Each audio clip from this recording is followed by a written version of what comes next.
Bismillahirrahmanirrahim. Assalamualaikum warahmatullahi wabarakatuh. Waalaikumsalam warahmatullahi wabarakatuh. Salam dan bahagia. Salam. Pada kesempatan kali ini, izinkan saya, Joko Triyono, calon guru penggerak Angkatan 5 Kabupaten Banyumas, akan melaksanakan kegiatan wawancara terkait dengan pengambilan keputusan berbasis nilai-nilai kebajikan dalam dilema etika.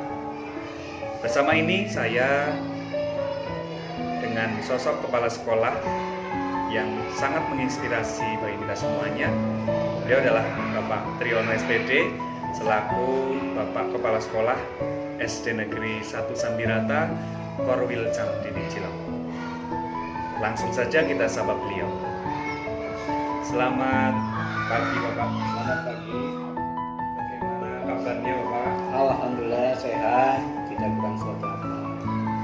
Mudah-mudahan dalam waktu yang sibuk ini mudah-mudahan tetap sehat dan mudah-mudahan selalu berkah ya Pak. Amin, amin. Terima kasih atas waktu yang diberikan pada saya untuk dapat melaksanakan wawancara ini. Mohon izin Bapak, saya akan melakukan wawancara terkait dengan pengambilan keputusan berbasis nilai-nilai kebajikan sebagai pemimpin Bapak. Selama ini bagaimana sih Bapak untuk dapat mengidentifikasi kasus-kasus yang merupakan dilema etika atau mungkin rujukan moral? Terima kasih. Selama ini cara saya mengidentifikasi kasus-kasus yang terjadi di sekolah kita. Yang pertama kita identifikasi adalah mengetahui sumber kasus itu di mana. Ya, kalau kita tahu sumber kasusnya mungkin penyelesaiannya lebih mudah. Kemudian diidentifikasi juga pengaruh kasus itu terhadap kenyamanan, keamanan di sekolah dan keberlangsungan pendidikan yang ada di sekolah kita. Mungkin kasus tidak hanya terjadi antara guru, tapi juga antar siswa dan kemudian juga antar komponen sekolah dan masyarakat dan lain sebagainya.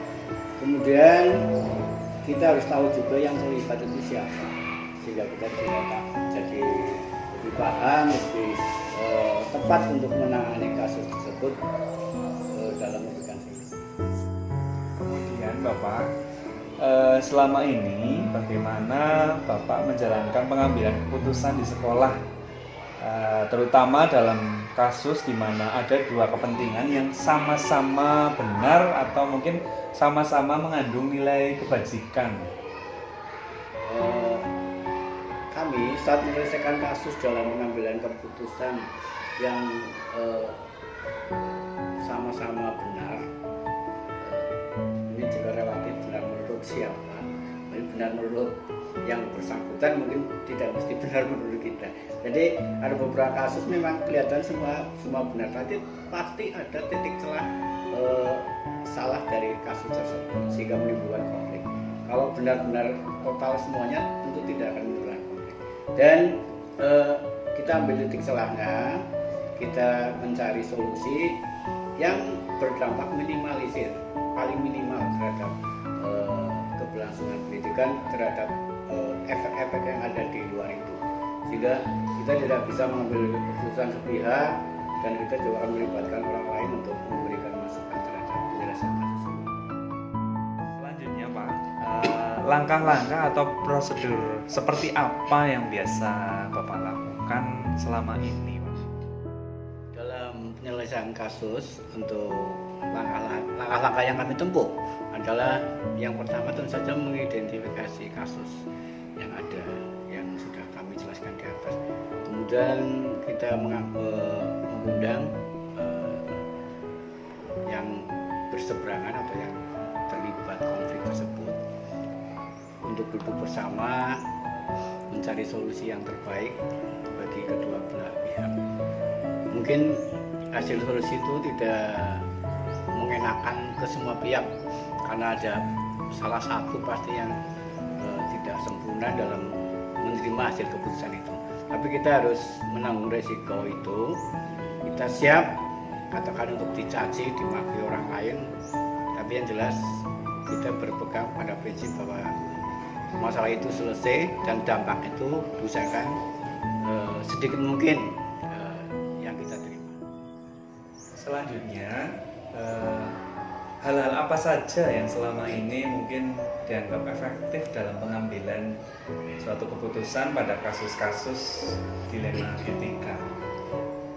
Terima kasih untuk penjelasan kasus yang ada terjadi di sekolah selama berhubungan dengan dilema etika atau tujuan moral. Kita yang utama adalah duduk bersama bermusyawarah, kemudian memberikan beberapa masukan-masukan kepada yang mengalami atau yang melakukan hal-hal tersebut yang terkena kasus. Kemudian perlu kita minta juga keinginan dari pihak sekolah agar hal-hal tersebut tidak terjadi, sehingga kenyamanan dan keharmonisan di sekolah bisa kita jaga. Biasanya melalui jalur musyawarah dan kita buka komunikasi selebar-lebarnya terhadap semua pihak agar semua kasus bisa diselesaikan dengan baik. Hal-hal apa saja sih yang selama ini mungkin merupakan tantangan dalam pengambilan keputusan dari kasus-kasus atau dilema etika yang terjadi? Yang menjadi tantangan utama bagi kita adalah dalam pengambilan keputusan harus bisa menjadikan keputusan itu diterima di semua pihak, dan rata-rata sulit sekali, dan tidak mungkin masalah yang sama yang berseberangan kemudian ditemukan kedua belah pihak bisa menerima dengan baik, itu sulit. Hanya paling kita mencari solusi atau jalan bahwa kita menyadarkan bahwa keputusan ini memang harus bisa kita terima bersama-sama, tapi sulit, itu tantangan bagi kita, dan kami kira itu tidak ada ilmunya dalam penyelesaian kasus. Dalam bimbingan kepala sekolah juga tidak ada, diklat dan lain sebagainya, tidak ada hal-hal seperti itu. Itu mungkin kasus ini muncul pada nyata, dan kenyataannya itu harus diselesaikan, dan ini ilmunya jarang kita miliki, sehingga kita juga belajar banyak dari pengalaman. Pengalaman itu guru yang terbaik ya Pak. Ya, kita lanjutkan ya Pak. Adakah mungkin Bapak memiliki tata cara atau mungkin jadwal tertentu dalam sebuah penyelesaian kasus dilema etika? Mungkin apakah Bapak langsung menyelesaikan di tempat, atau mungkin memiliki sebuah jadwal untuk menyelesaikan kasus tersebut, atau bentuk atau prosedur seperti apa yang mungkin Bapak sudah jalankan? Terima kasih. Untuk di sekolah kita itu tidak ada jadwal khusus untuk penyelesaian kasus-kasus tersebut, karena kasus juga datangnya kadang-kadang tidak terduga insidental. Kita itu paling solusinya kami pada saat rapat sekolah, kami ada acara lain-lain, di situ muncul mungkin kasus-kasus yang ada, sehingga kita bisa mengidentifikasi kasus pada saat itu. Tapi penyelesaian nanti tinggal kita ambil waktu yang tepat dalam menyelesaikan kasus tersebut. Kalau bisa secepatnya ada kasus langsung kita selesaikan, agar tidak mempengaruhi hal-hal lain ataupun menyebabkan kasus-kasus yang baru yang muncul dari dampak kasus tersebut. Berarti kita tidak punya jadwal khusus, tapi kita akan menyelesaikan apabila ada kasus itu terjadi. Selanjutnya, adakah mungkin seseorang atau mungkin faktor apa yang selama ini mungkin mempermudah dalam membantu Bapak dalam pengambilan keputusan, terutama dalam kasus-kasus dilema etika?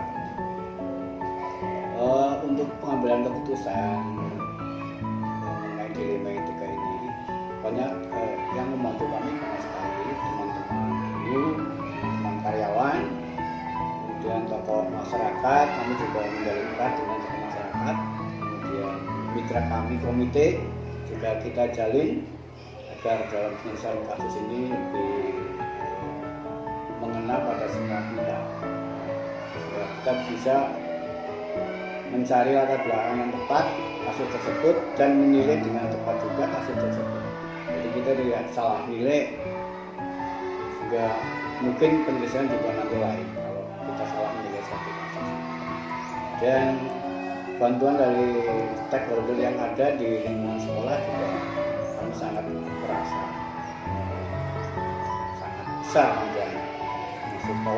Tokoh masyarakat dan tokoh agama juga biasanya sangat membantu kami dalam menyelesaikan kasus yang ada di sekolah. Dari beberapa pertanyaan ini dan tentunya dari semua yang telah disampaikan ini, tentunya ada kesimpulan atau pembelajaran yang dapat dipetik dari pengalaman Bapak mengambil keputusan di dalam dilema etika ini di sekolah. Tentu saja pengalaman yang dapatkan dari penyelesaian kasus ini banyak sekali Pak Joko, dan menjadi bahan bagi kami untuk meningkatkan kompetensi kami selaku kepala sekolah dalam pengelolaan kelembagaan. Dalam pengelolaan kelembagaan sekolah pasti sering terjadi kasus dan yang termasuk dilema etika ini ya, dan juga moral. Kita banyak belajar untuk menyelesaikan kasus permasalahan ini. Kasus yang harus kita selesaikan banyak versinya dan banyak jenisnya, sehingga kita semakin tertantang untuk menyelesaikan kasus tersebut. Dan kita merasa bahagia apabila terjadi kasus kemudian bisa terselesaikan, kedua belah pihak bisa menerima dengan lapang dada, kemudian kasus itu bisa menghilang dan kita tidak mendapatkan dampak apapun. Mungkin pengalaman yang dapat kami terima. Demikianlah obrolan kita kali ini bersama beliau Bapak Triyono SPD selaku Bapak Kepala Sekolah SD Negeri 1 Sambirata, Korwil Samdini Cilongok, yang tentunya sangat menginspirasi bagi kita semua. Mudah-mudahan wawancara ini terutama sangat bermanfaat bagi saya dan mudah-mudahan membawa manfaat untuk kita semuanya. Saya akhiri. Assalamualaikum warahmatullahi wabarakatuh. Waalaikumsalam warahmatullahi wabarakatuh. Salam dan bahagia.